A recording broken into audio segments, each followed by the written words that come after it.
After leaving the Knox house, Owen Pierce immediately started scheming. Of course, he wanted to get revenge on Charlie and get back the clam Charlie had taken from him. But that wasn't enough. Since he was in Oris Hill, he also wanted to build up his reputation, attract a following, and boost his career. So, he came up with a plan that he thought would kill two birds with one stone. He would use Charlie to make an example of someone, and that would make all of Oris Hill respect him. Charlie had no idea that this so-called master, Owen Pierce, was planning to use him to make a public statement. That evening, he was getting ready to go grocery shopping and make dinner when he got a surprise call from Warnia. He answered, and Warnia's tone was serious. She got straight to the point. "Mr. Charlie, that Owen Pierce has invited a few experts in antiques, energy consultancy, and metaphysics to a banquet at the White family's house. He asked me to see if you have time to attend." "The White family? What kind of family are they?" Warnia said. "A middle-class family. They have two sons, Gerald and Fred White. Both of them. Why would he choose their house for this?" Charlie asked, confused. Warnia explained. "The White family has been having a rough time lately. The son, Fred White, and his nephew, Gerald, have been running into one problem after another. The family business has also taken a nosedive. So the head of the White family begged Owen Pierce to come and help them with their home's energy alignment." She continued, "But I think there's more to it. Owen Pierce has invited a bunch of metaphysics experts. It can't be as simple as him just trying to make some money off the White family.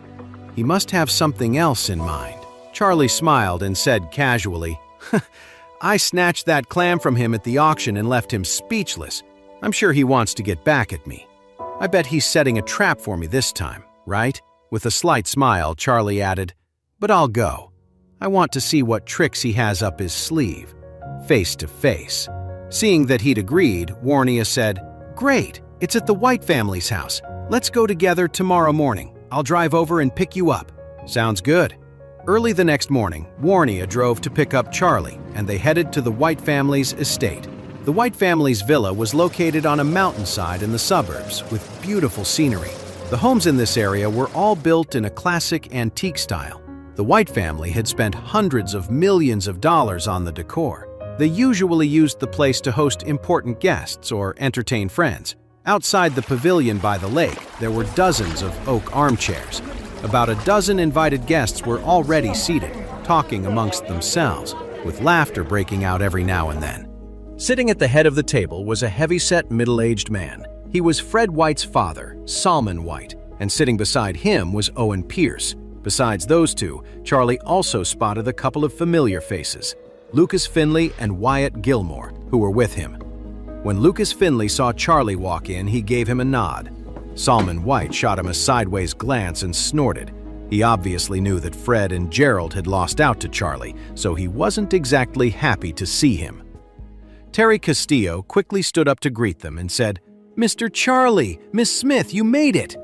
Charlie nodded and smiled. "I just came to see what Master Pierce is all about."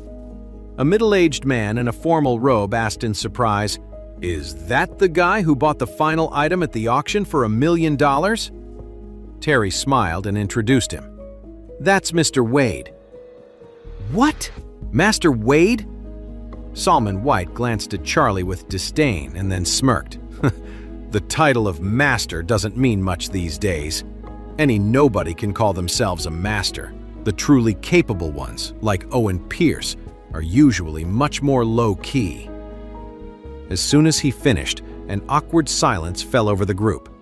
It wasn't just Salmon White being rude. Most of them agreed. Charlie, with his age and casual clothes, just didn't look like a master. The other masters here were all well-established figures in the metaphysical world. The idea of calling a young guy like Charlie Master Wade didn't sit right with many of them. Owen stood up and smiled calmly. "It's quite all right. I wanted to use this beautiful place to host this banquet and get to know all of you. As for who's a real master and who's just chasing fame, well, we'll see the difference soon enough." After Owen spoke, everyone couldn't help but sneer at Charlie. They thought, this man was obviously just here for the attention. What else could it be? Warnia also frowned slightly. She knew Owen would target Charlie, but she didn't expect the atmosphere to get so tense the moment they walked in. Charlie, however, looked unfazed. He walked over to his chair and sat down, ignoring everyone around him as if he didn't notice a thing. When Solomon White saw that everyone had arrived, he spoke up. "Since everyone's here, I'll get started. Today, Master Pierce has graciously used our family's home to host this banquet. First, he wanted to get to know all of you, and second, he wanted to learn from everyone here. How do we compare?" someone asked. "Naturally, it's based on the level of our magic." At this time, Owen stood up and explained. "The rules are simple. As you all know, there are 5 disciplines in our field of metaphysics. You can choose the category you excel at and pick an opponent to compete against. To make things more interesting, the White family is sponsoring the funds. Each competition has a prize of $5 million. The winner takes the $5 million, and the loser will still receive $50,000. The rules seemed fair, and with money on the line, many people nodded in agreement. People in the metaphysical community usually keep to themselves and don't like to show their hand. But today, everyone at the banquet was a skilled practitioner. Competing against each other wasn't just a chance to see what everyone was capable of, but also a way to win some prize money. It was killing 2 birds with 1 stone. Pfft, just to learn from each other? Charlie scoffed. He knew Owen hadn't organized this banquet just to show off his skills. Solomon White let the murmurs die down before continuing. However, just offering a cash prize might not be enough to get everyone excited. After all, everyone here is successful, and a few $1,000,000 isn't a life-changing amount. So, to make things more interesting, we've added another condition. The winner can either take the $5 million prize, or they can take something from the loser. The final winner will be declared the first master of the metaphysical community of this district.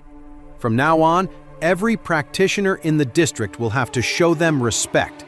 Any major undertaking in the district will require their consent. As soon as he finished, the entire yard fell silent. Then, a moment later, the place erupted in commotion. Many people looked visibly upset and started talking all at once. What if the challenger picks a category the other person isn't skilled in? The regional metaphysical scene has always been about mutual respect, not one person ruling over everyone. This is just a power grab. This is ridiculous. We've always done our own thing. Now we're supposed to take orders from someone else? That's insane. Besides, some of the people here aren't even from here, right? The crowd buzzed with discussion. They hadn't expected that this so-called banquet was actually a trap dinner, a scheme for Owen Pierce to take over Orwis Hill. At that moment, Solomon said, "Everyone, please calm down. Mr. Pierce is just thinking about the future of our metaphysical world. Before, we were all scattered, but now we can organize, form an alliance, and elect a leader. In the future, it'll be easier to deal with our enemies. This is a good thing. As for the categories you're not skilled in, if we're going to choose a leader, it has to be someone who is proficient in all aspects, herbal remedies, divination, and life in general to be qualified." While he was speaking, some people strongly objected, but others were starting to consider it. After all, if they won, they could take something valuable from the loser. If they came in first, they could command the entire Orwis Hill metaphysical circle. You have to understand, metaphysics is more than just an academic pursuit. There's a huge industry behind it, and it can also attract the attention of some very powerful people.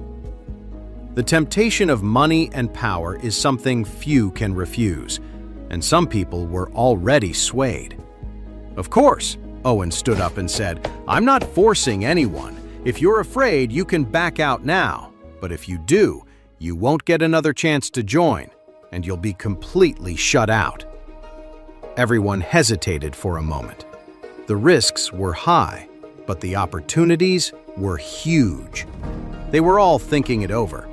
After all, the idea of becoming the leader was a great temptation, and no one thought they were bad enough to lose.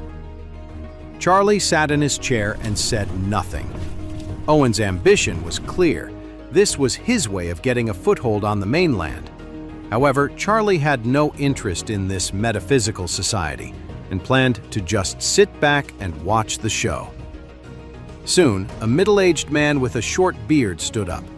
The middle-aged man casually pulled out a runic tablet the size of his palm.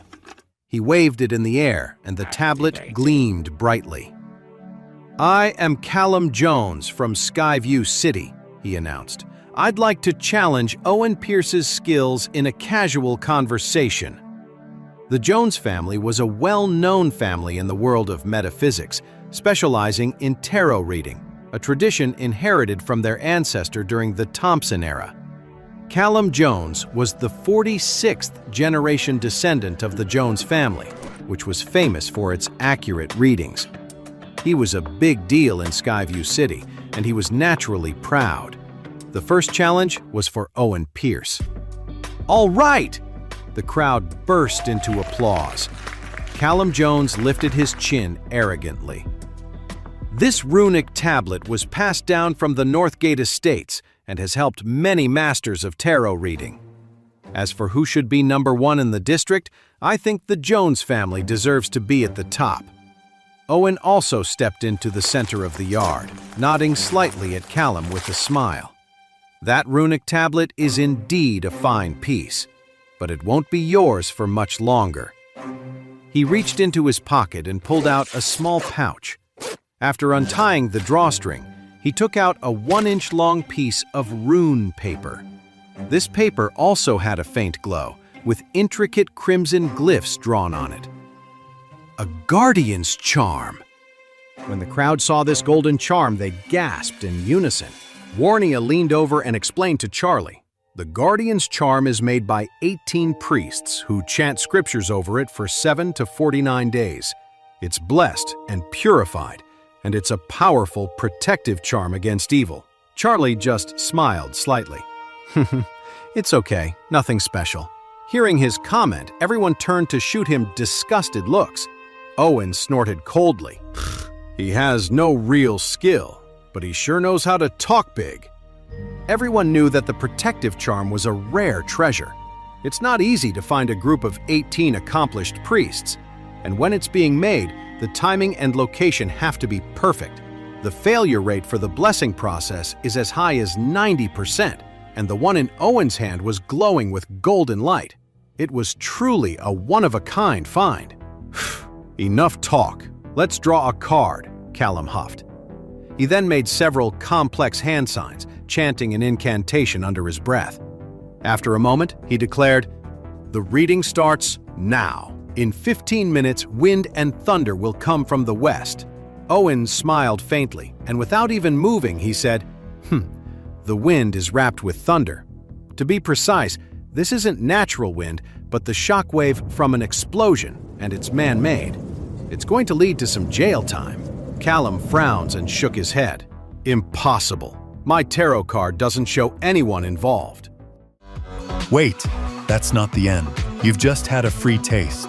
Now get the full story on the Pocket FM app, link in description. Check out our next video and playlist, and don't forget to like, share, and subscribe.